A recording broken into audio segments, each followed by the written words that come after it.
So, my husband is a jokester and a prankster. He has a habit of pulling pranks, especially on my birthdays.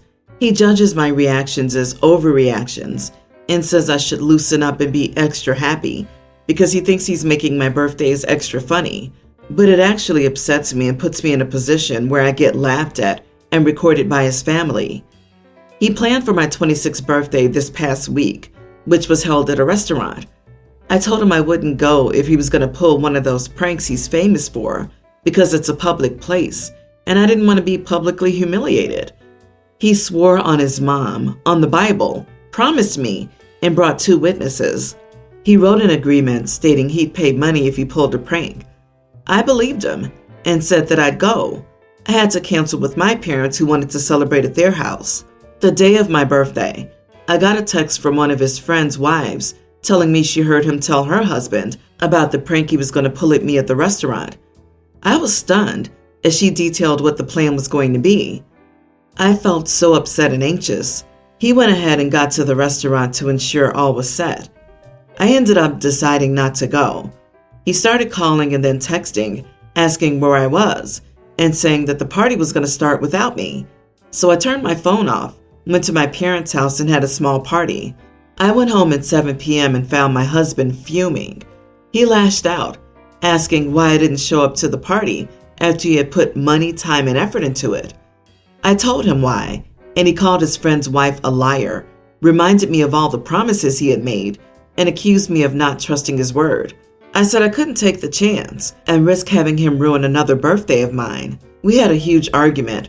Then he started giving the cold shoulder while pointing out how I embarrassed him and wasted his time and money by not showing up. So, am I the idiot? Not the idiot. You were just pulling a prank on him by not showing up. Why doesn't he find that hilarious? He should loosen up. He's overreacting. Are you even sure he actually likes you? He calls your reaction to being pranked and publicly humiliated, in front of his family no less, overreactions. He doesn't take your feelings seriously or into account at all. Instead, he continues to do it. If his friend's wife were a liar, she wouldn't have been able to go into detail about the prank he'd set up.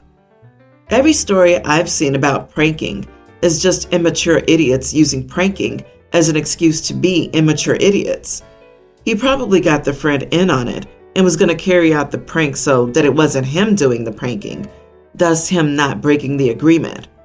Maybe I'm just an idiot, but I feel like if you need him to swear on his mom, swear on the Bible, promise you, bring 2 witnesses, write an agreement stating that he'd pay money if you pulled a prank, and then you still have doubts? It's not a marriage worth being in. I couldn't live with this lack of trust. The fact that you both treated that conversation like it was normal shows how deeply you've gotten yourselves into delusion. Hard agree. I cannot imagine living with and being in a relationship with someone who's that untrustworthy. Not to mention someone who made me the butt of their jokes with other people. Just no. What I want to know is why she ever got married to the idiot who thinks bullying his own partner is funny. Like, surely that's not only developed after the wedding. Also, the fact that OP's parents wanted to celebrate her birthday at home, away from the husband, speaks volumes. My sister Kate and I, female, follow different religions. I'm Catholic and she's evangelical. We have our ideological differences, but we have a very close relationship. After all, it was just me, her, and my mother our entire childhood and adolescence. I was proposed to 3 months ago. I decided I would have a maid of honor, my sister, and no bridesmaid. My fiancé agreed and only chose his best friend. There will be a religious ceremony at the church, and then we'll go to a venue where the party will take place. For me, it's essential to get married in church. It'll happen in 4 months. When I asked Kate to be my maid of honor, she was super excited. But during the preparations, when she learned that I'd have a ceremony at the church, she seemed uncomfortable, but I didn't question it as I waited for her to speak. Well, last week she called me for coffee and said she didn't feel comfortable going to a Catholic church because of her religion, so she couldn't attend the religious ceremony, but she would love to attend the party and participate in everything. She just wouldn't go to the ceremony. I got really upset and said, "This is an important moment for me. much more than the party, and I wish all the people I love were there, including you." She replied, "I don't feel comfortable going into churches other than my own, but I'll participate in everything else." Me, "I don't feel comfortable going into churches either, but I went with the greatest honor to your wedding because I know it was important to you and me." She stuck to her decision, and I felt so tired and sad that I just got up and walked away. After a lot of thinking, I called her and said, "If one of the people I love the most can't stay 2 hours at the most important moment for me, even though I asked you to be there, then I think that you shouldn't come to my wedding. If you can't make a concession for me, I shouldn't make one for you." Well, she keeps texting me, saying that I'm overreacting and that I should respect her stance. She and my mother are pressuring me to go back on my decision. I'm just really upset. It's something extremely important to me. I'd like to have her there by my side, but she doesn't want to, and I felt betrayed because I did it for her, and she won't do it for me. Am I the idiot? Not the idiot. If her faith is that fragile that being in a building where people practice a slightly different method of faith to the same God she worships, then she's beyond ridiculous. Write her off. Her fragile faith is more important to her than her family. A maid of honor who feels it's okay with refusing to be at the wedding? Unbelievable. People of different religions go to churches for weddings all the time. I'm Protestant, and I've never had an issue attending Catholic churches for various weddings. That's crazy pants. No one is forced to take communion or cross themselves. She's being completely unreasonable. This right here, I'm a witch. I still stood up for my sister at her Catholic wedding inside of a church. I didn't go up in flames or melt. She can't be your maid of honor if she isn't at the ceremony. That's where the paperwork gets signed that she needs to witness. Ordinary guests can RSVP to be at the reception, but not the ceremony. The maid of honor cannot. The maid of honor has specific responsibilities, including being a witness to the wedding. And a sibling ought to be able to deal with this. In my opinion, you should stick to your guns and say that if she can't attend the wedding, she isn't welcome at the party.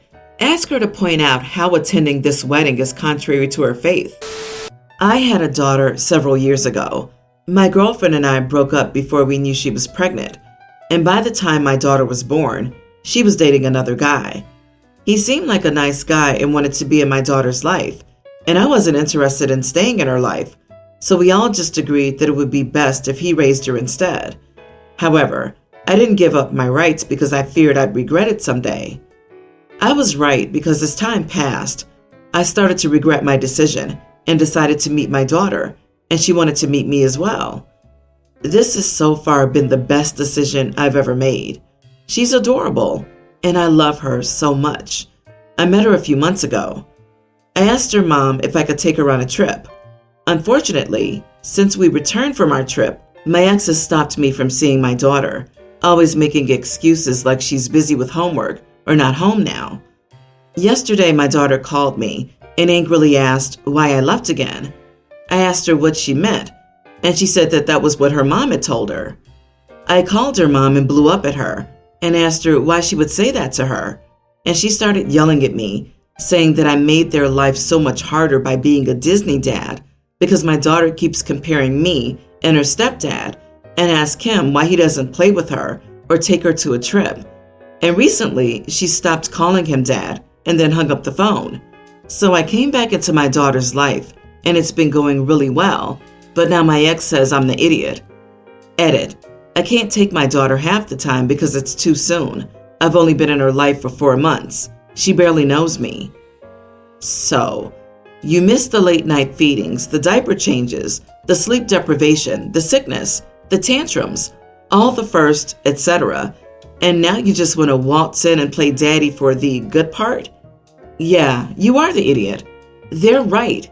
You can't just waltz into her life for the fun stuff. You ignored the child for the first years. If you want a relationship, you start by spending time together daily, not whisking her off for vacation. You said it's too early for you to take her 50%, but why is it not too early to take her for a whole week on a vacation? If you're serious, then take her 1 day a week and gradually build your relationship. Everyone's the idiot here. You've only been back in her life for 4 months, and her mom let you take her on a trip? A complete stranger who took so many years to decide to show up. What kind of parent thinks that's a good idea? You won't need to go to court and get visitation settled and pay up or shut up. I'm hoping my assumption that you haven't been paying child support is not true. Otherwise, many years of back child support will hurt. I mean, that is a long time for her to raise a child and for you to come in and do only the fun stuff. You are being a Disney dad. And while I don't think it's necessarily bad, I think it's unfair to the mother of your child and the family dynamic at play. You're not really raising her. If you want a bigger role, you should ask for custody. But right now, I'd say you are the idiot. I'm not banning my son, young teen, from hanging out with this friend. We'll call him Hank, altogether. Just limiting it. Hank might have some disability. I don't know the correct terminology, but Hank is very clingy and needy. He's always saying things like, "You're my best friend. Am I your best friend?" And saying what he would sacrifice for my son and asking weird hypotheticals. It's exhausting just listening to these interactions, much less experiencing them. I noticed my son wasn't spending time with his other friends because he always needed to be with Hank, who had no other friends. And Hank doesn't want to hang around my son's other friends. So I told my son he needs to learn to prioritize himself, take time for his other friends and hobbies, and not constantly babysit Hank's insecurities. My son said he'd feel guilty and he didn't want Hank to feel rejected. So I said to tell Hank that hangouts are limited to twice a week and not on both weekend days, per his mother, because that's the new rule. Although my son frequently says he feels guilty and asks for an exception because, quote, Hank says he feels really down right now. I've noticed he also seems happier and more energetic. He looks more well-rested and isn't getting his schoolwork done at the last second anymore. My husband thinks I'm being too controlling, and our son's too old to tell him who to hang out with. The other boy's mother also reached out to me and said she wanted to talk, although I have yet to respond. I assume she disapproves.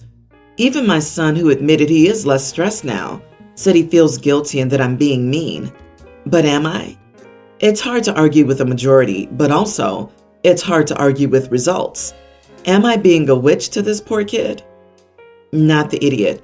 Your son's being treated like an emotional support animal and is being isolated.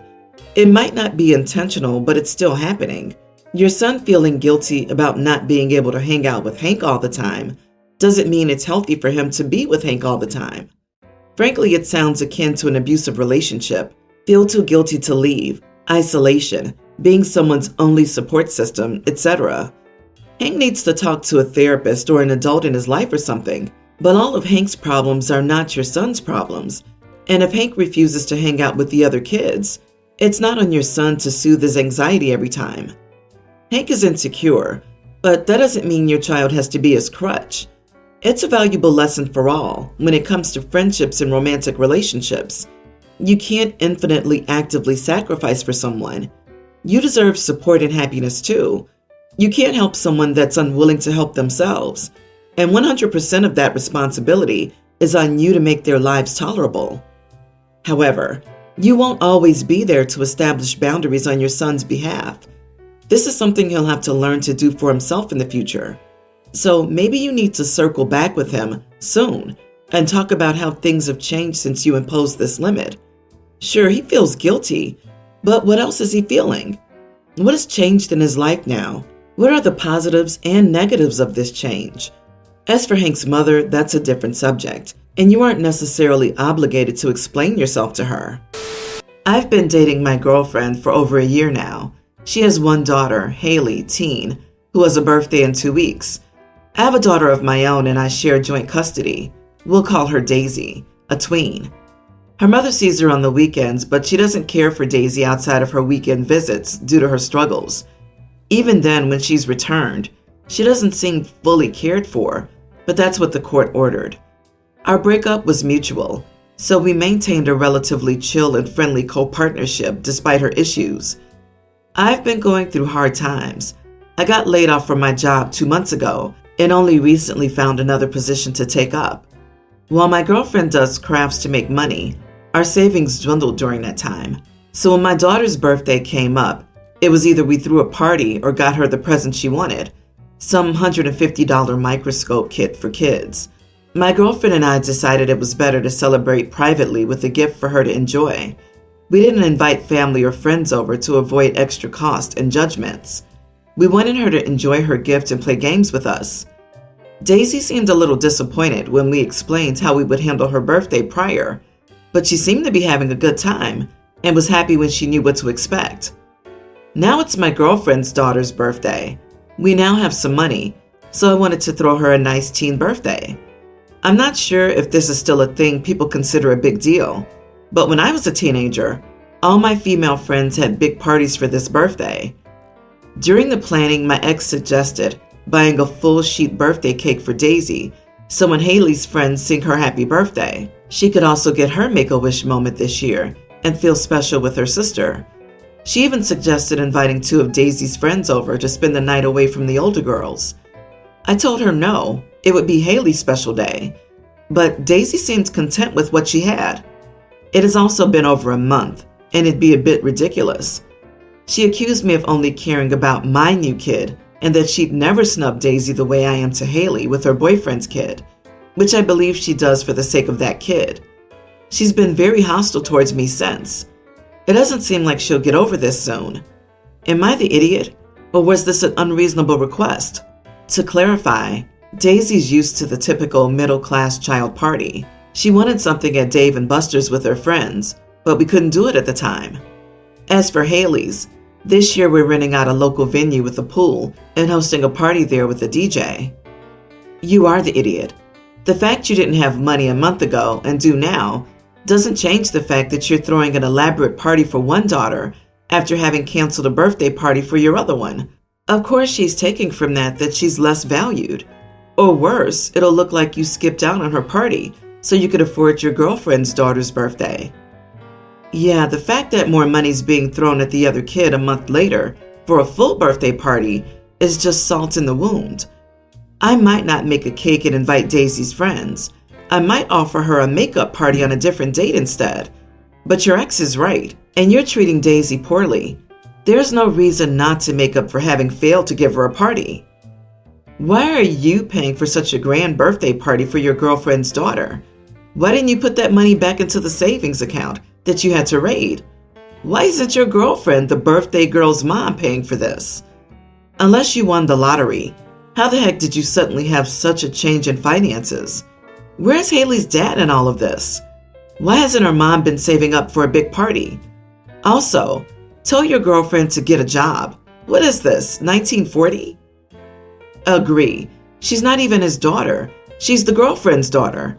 OP is technically under no obligation to spend on a birthday party for a child who isn't even his, while his child gets shunted off to the side. You are a terrible father. And honestly, maybe your ex is the better parent.